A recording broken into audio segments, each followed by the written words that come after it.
ಅಲ್ಲಮ್ಮ, ಬಿಜೆಪಿ ಅಧಿಕಾರಕ್ಕೆ ಬರೋಕ್ಕಿಂತ ಮುಂಚೆ ಆಧಾರ್ ಕಾರ್ಡ್ ಬಗ್ಗೆನೂ ವಿರುದ್ಧವಾಗಿ ಮಾತನಾಡಿತ್ತು, ನರೇಗಾ ಬಗ್ಗೆ ವಿರುದ್ಧವಾಗಿ ಮಾತನಾಡಿತ್ತು, ಅದರ ಜೊತೆಗೆ ನಮ್ಮ 5 ಗ್ಯಾರಂಟಿಗಳ ಬಗ್ಗೆ ವಿರುದ್ಧವಾಗಿ ಮಾತನಾಡಿತ್ತು.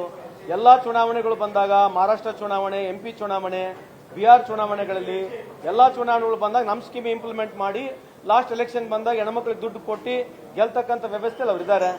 ಇವತ್ತು ಬಿಹಾರಿಗೆ ಎಷ್ಟೇ ಸ್ಕೀಮ್ಗಳು ಕೊಡ್ಲಿ, ಆದ್ರೆ ಬಿಹಾರ್ ಇವತ್ತಿರ್ತಕ್ಕಂಥದ್ದು ಬಿಜೆಪಿ ಹಾಗೂ ಅಲಯನ್ಸ್ ಇರ್ತಕ್ಕಂಥ ಬಿಹಾರ್ನಲ್ಲಿ ಕಳೆದ 20ರಿಂದ 25 ವರ್ಷ 30 ವರ್ಷದಿಂದ ಬಿಹಾರ್ ಸ್ಟೇಟ್ ನಲ್ಲಿ ಬಿಜೆಪಿ ಹಾಗೂ ರೂಲ್ಡ್ ಆದ ಅಲಯನ್ಸ್ ಇದೆ. ಇವತ್ತು Bihar one of the most worst state, highest crime, lowest GDP, mortality rate high, education ಇಲ್ಲ, ಇಂಡಸ್ಟ್ರಿ ಇಲ್ಲ.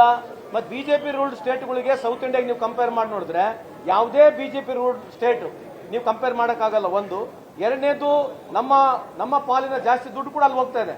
GST ಏನ್ ತೆರಿಗೆ ಕಲೆಕ್ಟ್ ಆಗ್ತಾ ಇದೆ, comparatively if you see to the South India to the developed non developed state ಅಂತ ಹೇಳಿ ಜಾಸ್ತಿ ದುಡ್ಡು ಹೋಗ್ತಾ ಇದೆ. ಇಷ್ಟೆಲ್ಲ ದುಡ್ಡು ಹೋಗಿದ್ರು ಕೂಡ ಕಳೆದ 1 ವರ್ಷದಲ್ಲಿ 15 ಬ್ರಿಡ್ಜ್ ಬಿದ್ದಿದ್ರು ಕೂಡ ಇವತ್ತು ಬಿಹಾರ್ ಸ್ಟೇಟ್ ಏನು ಬಹಳ ದೊಡ್ಡ ಬಿಜೆಪಿ ಆಡಳಿತದ ಉದ್ಧಾರ ಆಗಿಲ್ಲ ಅಂತ ಈ ಸಂದರ್ಭಕ್ಕೆ ಹೇಳಕ್ಕೆ ಇಚ್ಛೆ.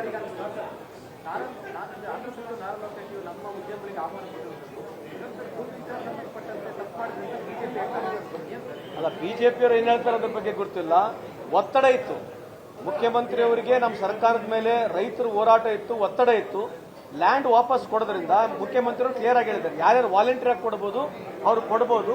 ಸೊ ನಾವು ಈ ಲ್ಯಾಂಡ್ ನ ಪ್ರಕ್ರಿಯೆ ಬಿಟ್ಟಿದ್ರು ಕೂಡ, ಯಾವುದು ನಾವೇನೋ ಆ ನೋಟಿಫಿಕೇಶನ್ ಮಾಡಿದ್ವಿ, ಅಕ್ವಿಸಿಷನ್ ನಾವು ಬಿಟ್ಟಿದ್ರು ಕೂಡ ಬೇರೆ ರೀತಿಯಾದಂತಹ ಲ್ಯಾಂಡ್ ನಾವು ಕೊಡಿಸ್ತೀವಿ. ಅದಕ್ಕೆ ಸರ್ಕಾರಕ್ಕೆ ಕೆಪಬಿಲಿಟಿ ಇದೆ.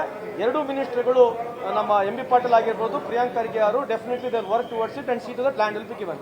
ಇವರೇನು ರೆಡ್ಡಿ ಮಾತನಾಡ್ತಿದ್ದಾರೆ, ಯಾರು ನಾರಾ ಲೋಕೇಶ್ ರೆಡ್ಡಿ ಅವರು ಏನೋ ಆಕಸ್ಮಿಕವಾಗಿ ಇಷ್ಟು ದಿವಸ ಎಲ್ಲ ಸುಮ್ಮನೆ ಬಿಡೋದು, ಎಲ್ಲೋ ಲ್ಯಾಂಡ್ ಸಿಗ್ಲಿದ್ರೆ ಬಂದು ನಾವು ಲ್ಯಾಂಡ್ ಕೊಡ್ತೀವಿ ಅನ್ನೋದು ನೀವು see this is not the way according to me.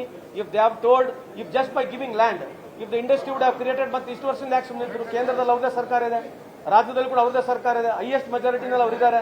But ಇಷ್ಟು ದಿವಸ ಬೇಕಾಗಿತ್ತು ಲ್ಯಾಂಡ್ ಕೊಡೋಕೆ ಅವರಿಗೆ.